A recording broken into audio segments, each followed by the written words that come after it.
Pemirsa, musisi IGD Ari Astina alias Jering resmi ditahan terkait kasus pengancaman melalui media elektronik terhadap pegiat sosial Adam Denny.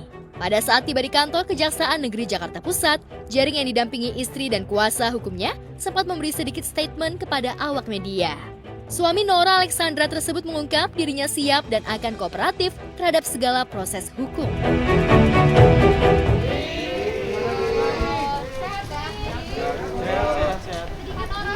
Sedikit saja, saya hadir sebagai bentuk kooperatif, sikap kooperatif saya untuk menjalani tahap kedua. Terima kasih.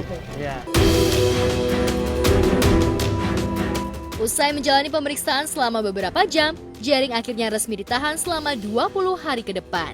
Jering pun keluar dengan mengenakan baju tahanan dan resmi menjadi tersangka kasus pengancaman melalui media sosial. Sang istri, Nora yang terlihat setia mendampingi Jering, hanya bisa terdiam melihat suaminya harus kembali mendekam di balik jeruji besi. Pada hari ini, Kejaksaan Negeri Jakarta Pusat telah menerima penyerahan tersangka, berkas perkara, dan barang bukti yang dikenal sebagai tahap 2 terhadap tersangka atas nama IGD Ari Astina alias Jering SID. Telah dilaksanakan penyerahan tersangka, berkas perkara, dan barang bukti dalam perkara tindak pidana informasi dan transaksi elektronik, yaitu mengirimkan informasi elektronik yang berisi ancaman kekerasan atau menakut-nakuti yang ditujukan secara pribadi. Dengan tersangka yang sudah kita sebutkan tadi, IGA alias Jering dari penyidik Polda Metro Jaya kepada Kejaksaan Negeri Jakarta Pusat, Jaksa Penuntut Umum, Jaksa Penelitinya, yang selanjutnya akan dilimpahkan ke pengadilan secepatnya. Tentu di dalam tahap 2 ini dilakukan pemeriksaan terhadap identitas yang bersangkutan. Itu dilakukan pemeriksaan identitas yang bersangkutan, dilakukan pemeriksaan berkas perkara. Setelah dipastikan semuanya sesuai ketentuan yang berlaku, lengkap, makanya selesai. Itu untuk selanjutnya kita persiapkan limpah ke pengadilan. Nah itu kalau mengenai mengakui atau bagaimana nanti kita lihat di fakta persidangan. Itu nanti kan sidang terbuka untuk umum, semua bisa menyaksikan persidangan tersebut. Ya, rencananya Jering akan ditahan di rutan Polda Metro Jaya selama 20 hari ke depan sambil menunggu proses persidangan atas kasus pengancaman melalui media sosial. Dengan nada lantang, Jering pun mengaku akan menjalani proses hukum yang menjeratnya secara gentleman. Ya, intinya semua ini akan saya hadapi dengan gentleman. Terima kasih. Bisa di Jakarta dulu Kak, Mbak Nora. Sabar. Mbak Nora gimana? Iya, cukup semangat buat suami. Menurut Kepala Kejaksaan Negeri Jakarta Pusat, Bima Suprayoga, penyidik memutuskan untuk menahan Jering selama 20 hari ke depan setelah melakukan pemeriksaan selama beberapa jam. Jering pun disangkakan melanggar pasal 27 ayat 4 Jungto, pasal 25 ayat 4 atau pasal 29 Jungto, pasal 45 Undang-Undang Nomor 19 Tahun 2016 tentang informasi dan transaksi elektronik.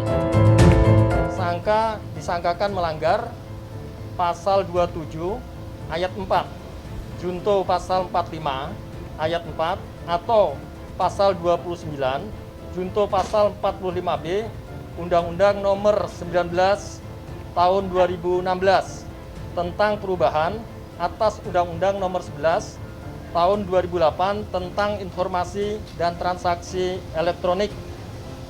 Jadi tersangka tadi didampingi oleh penasihat hukumnya. Setelah tahap 2, jaksa berpendapat untuk dilakukan penahanan selama 20 hari ke depan, mulai hari ini, di rumah tahanan rutan Polda Metro Jaya. Ancamannya 6 tahun, jadi dimungkinkan untuk dilakukan penahanan. Seperti diketahui, Jering kembali terjerat kasus hukum untuk kali kedua. Kali ini, drummer grup band Superman Is Dead tersebut tersandung kasus hukum setelah dilaporkan oleh Adam Denny atas tuduhan melakukan pengancaman melalui media sosial. Terkait kasus ini pun, Jering terancam hukuman 6 tahun penjara. Lantas, apa tanggapan pihak Adam Denny selaku pelapor? Benarkah meski di awal Adam dan Jering sempat bermediasi, namun Adam tak mencabut laporan lantaran ingin memberi efek jera untuk Jering? Tentunya kan klien saya nantinya kan sebagai saksi korban, dia harus menceritakan secara detail nanti di muka persidangan ya.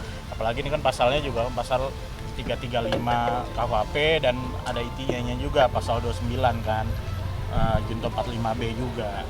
Tentunya ini pasal yang bukan satu pasal ya. Tentunya nanti juga kita akan siapkan saksi-saksi ya yang dengar, mengetahui dan merasakan ya seperti itu. Dan paling utama saksinya ada di sebelah saya. Salah satu saksi. Orang yang paling mendengar pertama kali percakapan by phone dari saudara Ya. J itu. Berarti saksinya hanya Ya nanti ada beberapa ya. Ada beberapa. Nanti kita hadirkan di muka Ini persidangan. salah satunya. Gitu. Tujuan saya ke sini hanya untuk berterima kasih kepada Polda Metro, terutama para penyidik di Treskrimum dan teman-teman kepolisian yang lain, karena menurut saya laporan saya diterima dengan sebaik. Akhirnya bisa sampai tahap persidangan, itu aja. Saya kesini mau berterima kasih dan sekaligus pamitan karena memang kasus ini sudah tidak lagi di ranah kepolisian, dan juga saya berterima kasih juga pada teman-teman media yang sudah membantu mengawal kasus ini juga.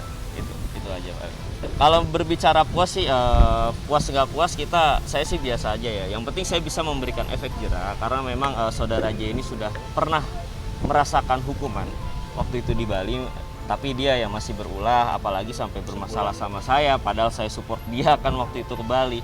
Ya itulah, mudah-mudahan ketika nanti ada sudah dijatuhkan vonis, semoga saudara J bisa berubah lebih baik lagi lah, menjadi pribadi yang lebih baik lagi. Saya berharapnya itu. Ya kalau misalnya mau berbicara mediasi kemarin, memang kita sudah saling memaafkan ya. Tapi kan memang permintaan saya kepada tim penyidik untuk melanjutkan proses ini sampai persidangan. Jadi memang tidak ada kata pencabutan laporan atau hal apapun yang kita sepakati secara bersama di sana. Hanya sekedar meminta maaf, permintaan maaf yang disampaikan saudara J kepada saya. Itu aja. Nggak ada kesepakatan lain. Aja sih penyampaian permintaan maaf aja, terus mengupayakan gimana caranya biar saya bisa cabut laporan. Cuma kan memang saya tidak ingin mencabut laporan, bukan karena gengsi atau apapun. Saya punya hati yang disakiti lah oleh saudara J. Karena perkataannya itu bukan ancaman juga, terus dia merendahkan saya, itu ya poin-poin paling utamanya. Dia menyerahkan itu hak saya, dan dia sudah pasrah lah akan atas semua keputusan dari saya.